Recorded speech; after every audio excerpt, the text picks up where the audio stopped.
नमस्कार विद्यार्थियों, एक बार फिर से आपका हार्दिक स्वागत है ज्ञानोदय एकेडमी के इस ऑनलाइन यूट्यूब चैनल पर। आज से शुरू कर रहे हैं अपने क्लास 10th 8 9 10th की सब्जेक्ट्स की स्टडी।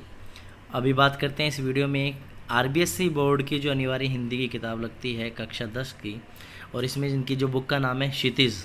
इस क्षितिज के आज फर्स्ट चैप्टर की अपनी बात करेंगे। आप देख सकते हैं माध्यमिक शिक्षा बोर्ड राजस्थान अजमेर की ये कक्षा 10th के बच्चों की है, और इसमें हम बात करते हैं इसके पहले चैप्टर की। देखिए, क्षितिज अनिवार्य हिंदी है कक्षा 10 के लिए और 10th क्लास के लिए ये है, तो इसमें अपने बात करते हैं इसके फर्स्ट चैप्टर की। ये देखिए 80 नंबर का पेपर होता है हिंदी के लिए, जो पेपर आता है आपका फाइनल में। उसमें अपठित बोध के 8 अंक होते हैं, रचना के 12 होते हैं, व्यवहारिक व्याकरण के 12 होते हैं, और जो आपकी पाठ्य पुस्तक है क्षितिज, इसमें से 48 नंबर का आता है। टोटल जो आपका है 80 मार्क्स का पेपर होता है। तो आपका जो 80 मार्क्स का पेपर होता है, इसमें आपके देखिए 2 भाग हैं। हमेशा हिंदी में 2 चीज़ें पढ़ी जाती हैं, एक गद्य भाग होता है और एक पद्य भाग होता है। और जो पद्य भाग होता है उसे काव्य खंड कहा जाता है, जिसमें पद्यांश दिए होते हैं जिसकी हमें व्याख्या करनी होती है। तो देखिए, इसमें देख सकते हैं आपका फर्स्ट चैप्टर सूरदास, फिर तुलसीदास, सेनापति, देव, फिर कृपाराम खिड़िया, जयशंकर प्रसाद, सूर्यकांत त्रिपाठी निराला, नागार्जुन, ऋतुराज, ये आपके टॉपिक दिए हुए हैं। और गद्य खंड में आपके दिए हुए हैं भारतेंदु हरिश्चंद्र, मुंशी प्रेमचंद, महावीर प्रसाद द्विवेदी, लक्ष्मी नारायण रंगा, मोहन राकेश, रामधारी सिंह दिनकर, महादेवी वर्मा, राम बख्श, लोक संत पीपाजी, और सड़क सुरक्षा शिक्षा के बारे में आपके इसमें दिया हुआ है। तो आइए आज अपने जो बात करने जा रहे हैं, हम बात करेंगे काव्य खंड पढ़ेंगे हम आज पार्ट 1। 2 पार्ट में पढ़ेंगे, इसको आराम से पढ़ेंगे। देखिए, पहला आपका है ये है सूरदास। तो देखिए, सूरदास के जीवन के बारे में हम पढ़ रहे हैं। सूरदास के इसमें पद्यांश दिए गए हैं, तो सूरदास के बारे में हम जो है पढ़ेंगे। देखिए, सूरदास के बारे में पहले क्या बताया गया कि सूरदास जी का जो जन्म है, क्या है, सूरदास जी के जन्म के बारे में बताया गया है कि सूरदास जी का जन्म संवत 1540 को हुआ। कब हुआ सूरदास जी का जन्म? सूरदास जी का जन्म जो है वो कब हुआ था? सूरदास जी का जन्म संवत 1540 को हुआ, और इनका जो निधन हुआ वो कब हुआ? इनका निधन 1620 के अंदर हुआ। कब हुआ इनका निधन? 1620 के अंदर इनका निधन हुआ है। तो देखिए, जन्म इनका हुआ 1540 संवत में और निधन कब हुआ? 1620 में हुआ था। कृष्ण भक्त कवि सूरदास कौन सी भक्ति काल के कौन से कवि हैं? जो सूरदास हैं वो भक्ति काल के कृष्ण भक्त कवि हैं, और कृष्ण भक्त कवि सूरदास का जन्म संवत 1540 को हुआ। कब हुआ? संवत 1540 को हुआ था। इनके जन्म के बारे में 2 पक्ष मिलते हैं।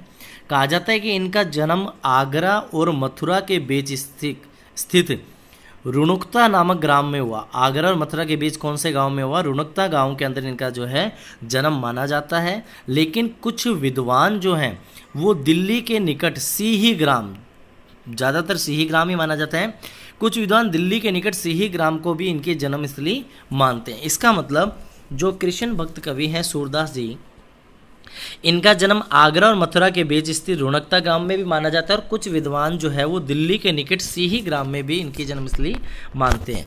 इनके पिता का नाम रामदास था। सूरदास के पिता का नाम क्या बताया गया है? सूरदास के पिता का नाम बताया गया है रामदास। सूरदास के पिता का नाम बताया गया है। वार्ता साहित्य और भक्तमाल के आधार पर ये सारस्वत ब्राह्मण कहे गए। ये सारस्वत ब्राह्मण कहे गए हैं किसके? वार्ता साहित्य और भक्तमाल के आधार पर। किंतु साहित्य लहरी में एक पद है जिसमें ये पृथ्वीराज कौन?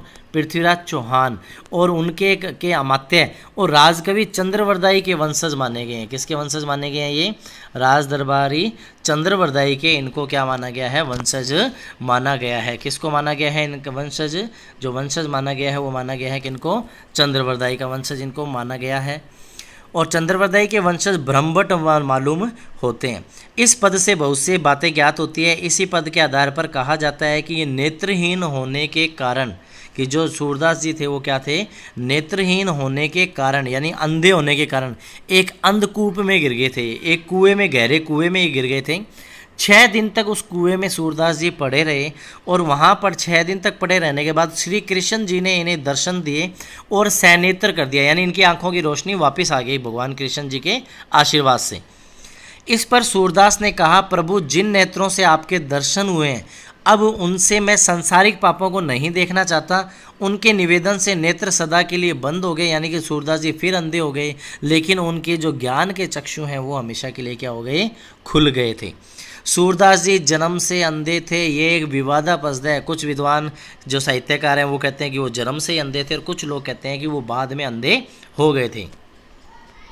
इस संबंध में अधिकांश विद्वानों का जो मत है वो क्या है कि जीवन के अंतिम समय में ये अंधे हो गए थे। क्या हो गए थे? जीवन के अंतिम समय में अंधे हो गए थे, क्योंकि उनका ये इसका जो प्रमाण है वो उनके एक पद से मिलता है। और ये आप देख सकते हैं, उनका जो ये पद लिखा गया है उसके बारे में आप देख सकते हैं। और इस पद में लिखा है, या माया झूठी की लालच, या माया झूठी की लालच दुहु दृग अंध भयो। ये कह रहा है इस झूठ के संसार में जो मोह माया है, इस संसार के अंदर दुहु दृग, दृग होते हैं आंखें, यानी दोनों ही आंखों से क्या हो जाए, सूरदास जी बाद में अंधे हो गए, जिससे ये पता लगता है कि वो जन्म से अंधे नहीं थे, शायद वो बाद में ही क्या हो गए हैं, बाद में ही वो अंधे हो गए होंगे सूरदास जी, ऐसा माना जाता है। आचार्य वल्लभ का नाम आया यहाँ पे। आचार्य वल्लभ कौन थे? आचार्य वल्लभ जो थे वो सूरदास जी के गुरु थे, ने अपने सिद्धांतों में सूरदास को दीक्षित किया। सूरदास वल्लभाचार्य के शिष्य थे और उसी समय से उनकी दास्य भाव की भक्ति सख्य भाव में परिणित होगी। यानी सूरदास जी की जो भक्ति थी पहले, वो कौन सी भक्ति थी? पहले सूरदास जी की भक्ति दास्य भाव की थी और बाद में उनकी भक्ति क्या होगी? सख्य भाव की होगी। अपने गुरु वल्लभाचार्य, सूरदास जी के गुरु का नाम क्या था? सूरदास जी के गुरु का नाम था वल्लभाचार्य। क्या था सूरदास जी के गुरु का नाम? सूरदास जी के गुरु का नाम वल्लभाचार्य था। अपने गुरु वल्लभाचार्य की आज्ञा अनुसार इन्होंने ईश्वर की कथा को भाषा में वर्णन करने का, यानी कि जो इनको ज्ञान मिला उन्हें लोगों को प्रचारित करने का इन्होंने काम किया। अब जो महत्वपूर्ण प्रश्न हमारा आता है, वो महत्वपूर्ण प्रश्न हमारा ये आता है कि सूरदास जी की उपलब्ध 3 रचनाएं, पहली रचना कौन सी? सूरसागर, दूसरी साहित्य लहरी और तीसरी कौन सी है? सुरसरावली। सूरदास जी की 3 महत्वपूर्ण रचनाएं कौन कौन सी है? सूरसागर, साहित्य लहरी और सुरसरावली। इसमें सूरसागर इनका अत्यंत ही प्रामाणिक, अत्युत्तम और श्रेष्ठ काव्य ग्रंथ है। कौन सा? सूरसागर जो इनका है वो प्रामाणिक माना गया है और सबसे उत्तम माना गया है और श्रेष्ठ काव्य ग्रंथ माना गया है, जो इनकी जो अक्षय कीर्ति है उसको और भी प्रसारित करता है। देखिए, सूरदास की अगर भाषा की हम बात करें तो सूरदास के काव्य में उनकी भाषा कौन सी मिलती है? सूरदास के काव्यों में उनकी भाषा ब्रज भाषा का प्रयोग किया गया है। अब हम बात करते हैं आगे इनकी, अगर हम तो देखिए पाठ परिचय दिया हुआ है। क्या दिया हुआ है? पाठ परिचय दिया हुआ है कि ये जो पाठ है उसके अंदर हम क्या पढ़ेंगे और उस पाठ में हमें क्या कहा जा रहा है। तो देखिए पाठ परिचय हम पढ़ते हैं तो इस पाठ परिचय के अंदर हमें क्या बताया गया है? प्रस्तावित पहले पद में कृष्ण और राधिका के प्रथम मिलन का वर्णन है।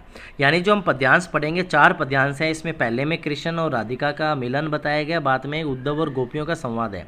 तो प्रस्तावित पहले पद में कृष्ण और राधिका के प्रथम मिलन का वर्णन है। अपरिचय की दीवार कृष्ण के पहल से समाप्त होती है, यानी पहले ये अपरिचित हैं, कृष्ण जी और राधा एक दूसरे को नहीं जानते हैं, पर कृष्ण जी जब राधा से बात करते हैं तो ये परिचित हो जाते हैं। राधिका यानी जो राधा है वो बहुत ही चतुराई से कृष्ण की खूबियों व खामियों को व्याज स्तुति में कह जाती है। यानी बातों ही बातों में राधा भी बहुत चतुर है और बातों ही बातों में कृष्ण की खूबियां और उसकी कमियां उनको बता देती है। अंततः कृष्ण राधिका को संग खेलने के लिए आमंत्रित करते हैं। इस पाठ में बताया गया है कि लास्ट में जो कृष्ण भगवान है वो राधा को क्या करते हैं? अपने साथ खेलने के लिए आमंत्रित करते हैं। शेष 3 पदों में उद्धव और गोपिकाओं को, देखिए 4 पद दिए गए हैं। पहले में तो कृष्ण राधिका के बारे में संवाद है और जो 3 जो पद्यांश बचते हैं उसमें उद्धव जो कि श्री कृष्ण की तरफ से भेजे गए एक दूत हैं और गोपिकाओं के बीच में संवाद है। इसे ब्रह्मर गीत के रूप में जाना जाता है। यानी कि ये जो उद्धव और हम अगर बात करें जो गोपियों का जो संवाद है, इसे क्या जाना जाता है? उद्धव और गोपियों का संवाद जो है ये किस रूप में जाना जाता है? इसे ब्रह्मर गीत के रूप में जाना जाता है। किस रूप में जाना जाता है इसको? इसे ब्रह्मर गीत के रूप में जाना जाता है। ब्रह्मर गीत हिंदी साहित्य में अनुपम है। यानी सूरदास की कृति में जो ब्रह्मर गीत है वो क्या है? उसको अनुपम कृति माना गया है।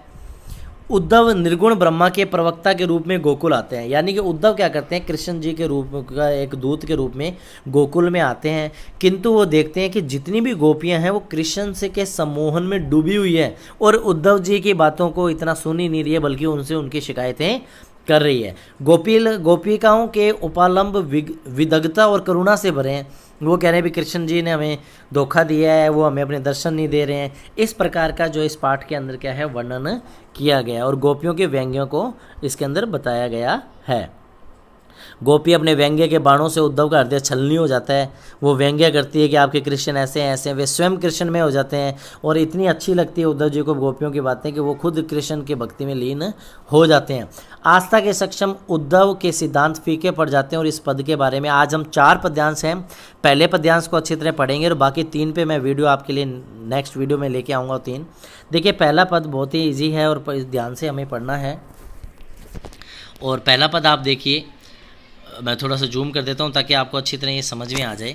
देखिए, पहले पद में आपके जो दिया गया है और इसके अंदर क्या बताया गया है, पहले पद में बताया गया है बूझत श्याम कौन तू गोरी। बूझत श्याम, बूझत का मतलब होता है पूछना। क्या होता है बूझत का मतलब? बूझत का मतलब होता है पूछना। अब ये देखिए क्या कह रहा है, बूझत श्याम कौन तू गोरी। कौन पूछ रहा है? श्याम पूछ रहा है। श्याम का मतलब यहाँ पर किससे है? श्याम का मतलब यहाँ पर कृष्ण भगवान से है। बूझत श्याम कौन तू गोरी, कृष्ण भगवान पूछ रहे हैं कि हे गोरी, राधा से। किससे? गोरी किसके लिए आया है? राधा के लिए आया कि राधा से कि तुम कौन हो, कहाँ रहती काकी है बेटी, तुम कहाँ पर रहती हो और काकी है बेटी, तुम किसकी बेटी हो। कहाँ पर रहती हो और तुम किसकी बेटी हो। देखी नहीं कभू ब्रज खोरी। खोरी का मतलब है ब्रज की गलियाँ। तुम्हें ब्रज की गलियों में पहले कभी नहीं देखा है। इससे पहले तो मैंने, कृष्ण जी राधा से कह रहे हैं कि मैंने तुम्हें कभी भी ब्रज की गलियों में नहीं देखा। फिर राधा कृष्ण जी से क्या कहती है, काहे को हम ब्रज तन आवती, कि मैं ब्रज क्यों आने लगी, मेरा ब्रज आने का तो कोई काम ही नहीं था। खेलत रहती अपनी पोरी, मैं तो हमेशा अपनी ही पोरी का मतलब होता है घर की दहलीज। क्या होती है? घर की दहलीज होती है, या हम ये कह सकते हैं पोरी का मतलब हम क्या कह सकते हैं, जो दरवाज़ा होता है घर का, मेन दरवाज़ा होता है या दहलीज के अंदर ही मैं तो रहती हूँ। काहे को हम ब्रज तन आवती, मैं ब्रज क्यों आऊँगी, मैं तो अपनी दहलीज पर ही खेलती हूँ। सुनत रहती श्रवणनी नंद डोटा, मैंने सुना है कि यहाँ पर नंद का एक डोटा है। डोटा का मतलब क्या होता है? पुत्र या बेटा। क्या होता है डोटा का मतलब? पुत्र या बेटा है। मैंने सुना है कि एक नंद का बेटा है, करत फिरत माखन दधी चोरी, जो कि मक्खन और दधी यानी कि दही चुराता रहता है। जो कि माखन और दही क्या है? लोगों के चुराता रहता है। ये कौन कह रही है? राधा कह रही है। फिर कृष्ण जी कहते हैं तुम्हारो कहाँ चोरी हम ले हैं। कृष्ण जी राधा को कह रही हैं कि भी मैंने तेरा क्या चुरा लिया, तुम्हारी तो मैंने कोई चीज़ नहीं चुराई है। खेलन चलो संग मिली जोरी, कृष्ण जी राधा को आमंत्रित करते हैं खेलने के लिए और कहते हैं कि चलो आओ मिलकर कुछ खेलते हैं, खेलने चलते हैं। सूरदास प्रभु रसिक शिरोमणि, सूरदास कहते हैं कि मेरे प्रभु श्री कृष्ण जो हैं वो रसिक शिरोमणि हैं, रस के ज्ञाता हैं। बातनी बुराई राधिका बोरी, और कृष्ण जी अपनी मीठी मीठी बातों से राधा को अपनी बातों में ले लेते हैं और अपने साथ खेलने चलने के लिए मना लेते हैं। तो ये आपका पहला पद्यांश था। एक बार फिर से रिवीजन कर लेते हैं। बूझत श्याम कौन तू गोरी, यहाँ पे श्री कृष्ण जी जो हैं वो राधा से पूछ रहे हैं कि भाई ए गोरी तुम कौन हो, तुम कौन हो। कहाँ रहती काकी है बेटी, तुम कहाँ पर रहती हो, तुम किसकी बेटी हो। देखी नहीं कभू ब्रज खोरी, तुम्हें ब्रज की गलियों में तो आज से पहले मैंने कभी नहीं देखा है। ये कृष्ण जी राधा से कह रहे हैं। फिर राधा कृष्ण जी से कहती है काहे को हम ब्रज तन आवती, हम मुझे ब्रज आने की आवश्यकता ही क्या थी। खेलत रहती अपनी पोरी, मैं तो अपनी ही दहलीज में खेलती रहती थी। सुनत रहती श्रवणनी नंद डोटा, मैंने सुना है कि यहाँ पे नंद नाम के एक व्यक्ति और उनका एक पुत्र है। करत फिरत माखन दधी चोरी, जो कि माखन और दही की चोरी लोगों के घर से करता फिरता है। ऐसा सुनने के बाद श्री कृष्ण जी कहते हैं तुम्हारो कहाँ चोरी हम लेवें, कि ये राधा मैंने तुम्हारा क्या चुरा लिया। खेलन चलो संग मिली जोरी, आओ मैं तुम्हें आमंत्रित करता हूँ। कृष्ण जी इस पद्यांश में राधा जी को आमंत्रित कर रहे हैं कि चलो हम साथ में मिलकर खेलने चलते हैं। सूरदास प्रभु रसिक शिरोमणि, सूरदास जी कह रहे हैं कि मेरे प्रभु श्री कृष्ण जो हैं वो रस के ज्ञाता हैं, रसिक शिरोमणि है। बातनी बुराई राधिका बोरी, और उन्होंने अपनी मीठी मीठी बातों से राधिका को भी अपनी तरफ मिला लिया और खेलने के लिए आमंत्रित कर दिया है। ये था आपके क्षितिज के पहला काव्यखंड सूरदास का पद्यांश नंबर 1। बाकी के 3 पद्यांश नेक्स्ट वीडियो में आपको मैं, क्योंकि इसमें इंट्रोडक्शन भी था, परिचय भी था, तीनों आपको जो पद्यांश है वो नेक्स्ट वीडियो में मैं दूंगा। तो आप इसे पढ़ते रहिए और इसके जो अभ्यास प्रश्न है, जो इसके जो एक्सरसाइज है उसके प्रश्न मैं आपको PDF अपलोड या प्रोवाइड करवा दूंगा।